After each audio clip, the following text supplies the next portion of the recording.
कपिल, फ्रीवेवरून मोठे ताफे आता त्या ठिकाणी पाहायला मिळतात। काय नेमकी स्थिती आहे, काय वातावरण आहे तुझ्या अवतीभोवती?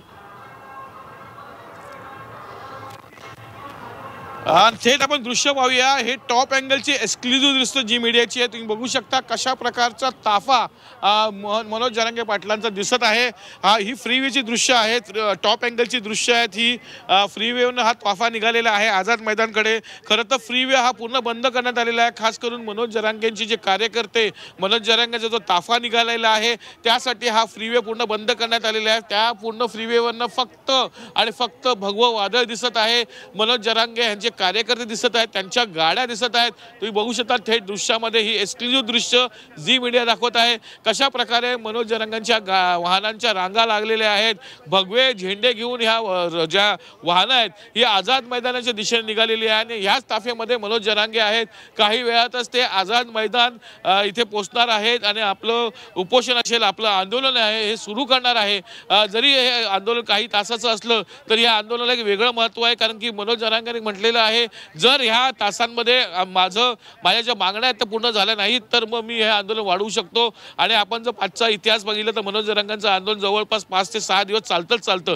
त्यामुळे आता हे मनोज जरांगे 5 ते 6 दिवस मुंबईत राहतात का? आणि ही एवढी लोक जवळपास हजारो संख्येने ही लोक आलेली आहेत बाहेरनं आणि मुंबईची काही मराठा जे कार्यकर्ते ते ह्याच्यामध्ये सामील होणार आहेत। त्यामुळे एकीकडे बाप्पाचा सण आहे, दुसरीकडे अशा प्रकारचा जो ताफा आहे तो मुंबईच्या दिशेने आलेला आहे। त्यामुळे नक्कीच पोलिसांवरचं बर्डन वाढणार आहे, वाहतूक पोलिसांवरचं बर्डन वाढणार आहे, वाहतूक कोंडीचा सामना करावा लागणार आहे। त्यामुळे आज तुम्ही बघू शकता हे फ्रीवेची दृश्य आहेत। फ्रीवे पूर्णतः खाली केलेले आहे आणि फक्त या फ्रीवेवरती मनोज जरांगे पाटलांच्या ज्या गाड्या आहेत, वाहनं आहेत, त्यांच्या कार्यकर्त्यांची जी वाहनं आहेत तीच सोडण्यात येत आहेत। बाकी कोणतीही वाहनं इथून जात नाही आहेत। तुम्ही बघू शकता मोठ्या ज्या रांगाच्या रांगा लागलेल्या आहेत अशी दृश्य आपण पाहतोय।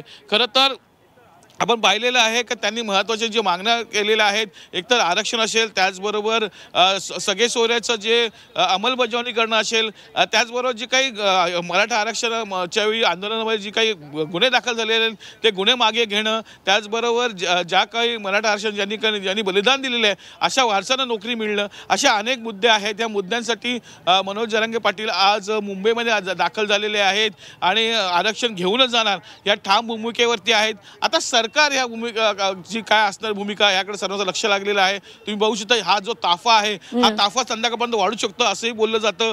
काही लोक आत्ता निघालेली आहेत या पूर्ण मोर्चामध्ये सामील होण्यासाठी, त्यामुळे हा ताफा वाढू शकतो। तुम्ही थेट दृश्य बघू शकता कशा प्रकारच्या रांगा मोठ्या लांबच्या लांब किलोमीटरपर्यंत या रांगा लागलेल्या आहेत। त्यामुळे एकंदरीतच पाहिलं तर अशी गर्दी संध्याकाळपर्यंत अजून वाढू शकते आणि पूर्ण मुंबई जाम होऊ शकतं। त्यामुळे एकंदरीतच लवकर सरकारने निर्णय घेणं गरजेचं आहे, लवकर आपली भूमिका मांडणं गरजेचं आहे।